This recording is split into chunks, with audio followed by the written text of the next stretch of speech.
나는 단 한 가지 사실만 안다. 그것은 내가 아무것도 모른다는 사실이다. 세상에서 가장 똑똑하다고 칭송받던 철학자 소크라테스가 죽기 전 남긴 말입니다. 그는 평생을 사람들에게 질문을 던지며 진리를 탐구했지만 정작 자신은 아무것도 모른다고 겸손하게 고백했습니다. 우리는 흔히 나이가 들면 지혜로워진다고 생각하지만 실상은 다릅니다. 나이를 벼슬 삼아 내가 다 안다, 내가 해봐서 아는데라고 큰 소리칩니다. 자식의 인생에 훈수를 두고 젊은 사람들의 행동을 혀를 차며 비판하고 내 방식만이 정답이라고 고집을 부립니다. 하지만 그 안다는 착각이 우리를 얼마나 괴롭고 외롭게 만드는지 아십니까? 안다고 생각하는 순간 귀는 닫히고 입만 열립니다. 그때부터 우리는 늙은 어른이 아니라 말이 안 통하는 꼰대가 되어 고립되는 것입니다. 오늘은 소크라테스의 지혜를 통해 내가 다 안다는 오만함을 내려놓고 모름을 인정할 때 찾아오는 진정한 마음의 평화를 전해드립니다. 이 영상을 끝까지 듣고 나면 꽉 막혀있던 고집이 사라지고 텅 빈 마음으로 세상을 너그럽게 바라보는 진짜 어른의 여유를 얻게 될 것입니다. 첫째, 모른다는 것을 인정할 때 비로소 진짜 지혜가 시작됩니다. 소크라테스는 무지의 질을 강조했습니다. 자신이 모른다는 사실을 아는 것이 진짜 아는 것이라는 뜻입니다. 사람들은 대부분 자신이 무언가를 확실히 안다고 믿습니다. 정치는 이래야 나라가 살고 자식 교육은 저래야 성공하며 건강관리는 이렇게 해야 오래 산다고 확신을 가지고 떠듭니다. 하지만 소크라테스가 보기에 그것은 거대한 착각이었습니다.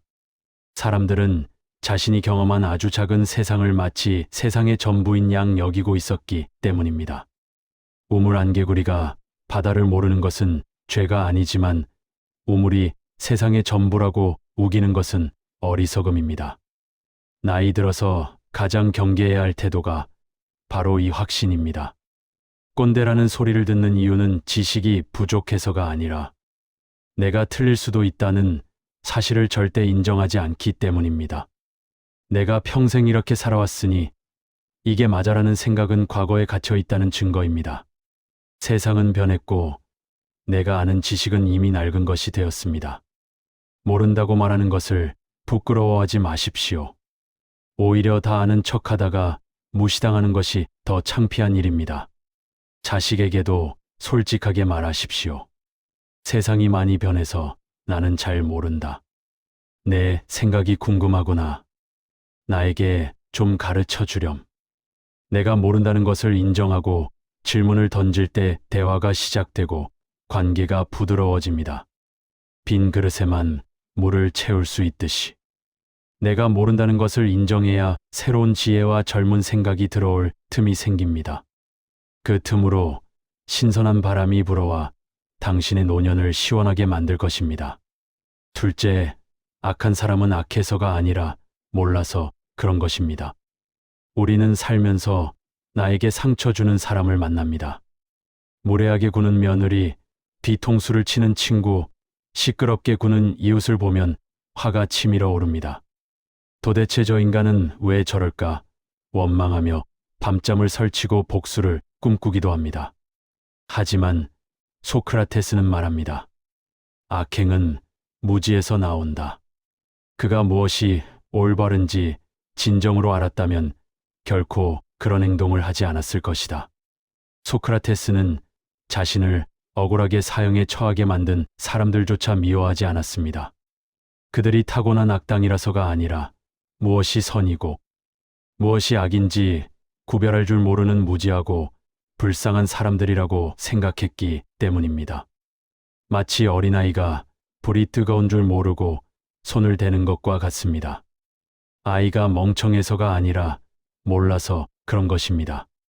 누군가 당신을 힘들게 한다면 그 사람을 악마라고 생각하며 분노하지 마십시오. 대신 안타까운 눈으로 바라보십시오. 저 사람은 지금 자신의 행동이 결국 자기 자신을 해치게 될 거라는 사실을 모르고 있구나 하고 불쌍히 여기십시오. 이것은 상대를 용서하라는 도덕적인 훈계가 아닙니다. 상대를 이해의 대상으로 바라봄으로써 내 마음의 지옥에서 벗어나라는 생존의 기술입니다. 무지한 사람 때문에 당신의 귀한 감정을 낭비하지 마십시오. 그저 아직 철이 없구나, 몰라서 저러는구나 하고 흘려보내는 것이 당신의 영혼을 다치지 않고 지키는 유일한 길입니다. 셋째, 껍데기보다는 영혼을 돌보는 일에 힘쓰십시오. 소크라테스는 시장통을 돌아다니며 아테네 시민들에게 외쳤습니다. 그대들은 재물과 명예와 권력을 쌓는 일에는 온통 정신을 쏟으면서 어찌하여 지혜와 진리, 그리고 자신의 영혼을 좋게 만드는 일에는 조금도 신경을 쓰지 않는가. 젊은 날 우리는 몸을 치장하고 통장을 불리는 데 열중했습니다. 좋은 옷을 입고 좋은 차를 타고 넓은 집에 사는 것이 성공이라고 믿었습니다. 하지만 늙고 병들면 그 모든 껍데기는 힘을 잃습니다. 주름진 피부를 아무리 비싼 명품으로 감싸도 세월을 막을 수 없고 병든 몸을 돈으로 다 고칠 수는 없습니다. 결국 인생의 끝자락까지 당신 곁에 남는 것은 통장 잔고가 아니라 당신의 영혼입니다. 소크라테스는 이것을 영혼의 돌봄이라고 불렀습니다. 나이가 들수록 거울 속의 내 얼굴보다는 내 마음을 들여다봐야 합니다. 오늘 하루 나는 화내지 않았는가? 나는 욕심부리지 않았는가? 나는 누군가에게 상처 주지 않았는가? 매일 밤 잠들기 전 하루를 돌아보며 내 마음의 얼룩을 닦아내십시오. 깨끗하고 단단한 영혼을 가진 사람은 늙어서도 눈빛이 맑고 기품 있는 향기가 납니다. 육체의 쇠락을 서러워하지 말고 영혼의 성숙을 기뻐하십시오. 그것이 나이 들미 주는 최고의 축복입니다. 넷째, 죽음은 두려운 것이 아니라 치유입니다. 소크라테스는 억울한 누명을 쓰고 독배를 마셔야 했지만 죽음 앞에서도 너무나 태연했습니다. 제자들이 울며불며 슬퍼하자 오히려 그들을 꾸짖으며 말했습니다. 죽음이 나쁜 것인지 좋은 것인지 확실히 아는 사람은 아무도 없다. 그런데 사람들은 죽음이 마치 최고의 악인 것처럼 두려워한다. 이것이야말로 가장 큰 무지가 아니겠는가. 그는 죽음을 둘 중 하나라고 생각했습니다. 꿈조차 꾸지 않는 깊고 평화로운 잠에 빠지는 휴식이거나 혹은 이승의 모든 고통과 굴레를 벗어던지고 더 훌륭한 영혼들이 있는 곳으로 떠나는 여행이라고 말입니다. 어느 쪽이든 두려워할 이유는 없습니다. 우리는 죽음을 너무 무겁게 생각합니다. 늙어가는 것을 절망으로 받아들입니다. 하지만 소크라테스의 말처럼 죽음은 육체의 감옥에서 벗어나 영혼이 진정으로 자유로워지는 치유의 과정일지도 모릅니다. 마치 긴 병을 앓던 사람이 마침내 완쾌되어 태어나는 것과 같습니다. 두려움은 무지에서 옵니다. 모르기 때문에 무서운 것입니다. 우리가 봄이 가면 여름이 오고 여름이 가면 가을이 온다는 것을 알기에 계절의 변화를 두려워하지 않듯 삶과 죽음도 자연의 섭리대로 왔다가 자연스럽게 돌아가는 것임을 안다면 우리는 편안하게 눈을 감을 수 있습니다. 오늘이 내 인생의 마지막 날인 것처럼 사십시오. 그렇다면 아등바등하던 욕심도, 며느리와의 사소한 다툼도, 친구와의 자존심 싸움도 모두 부질없음을 알게 될 것입니다.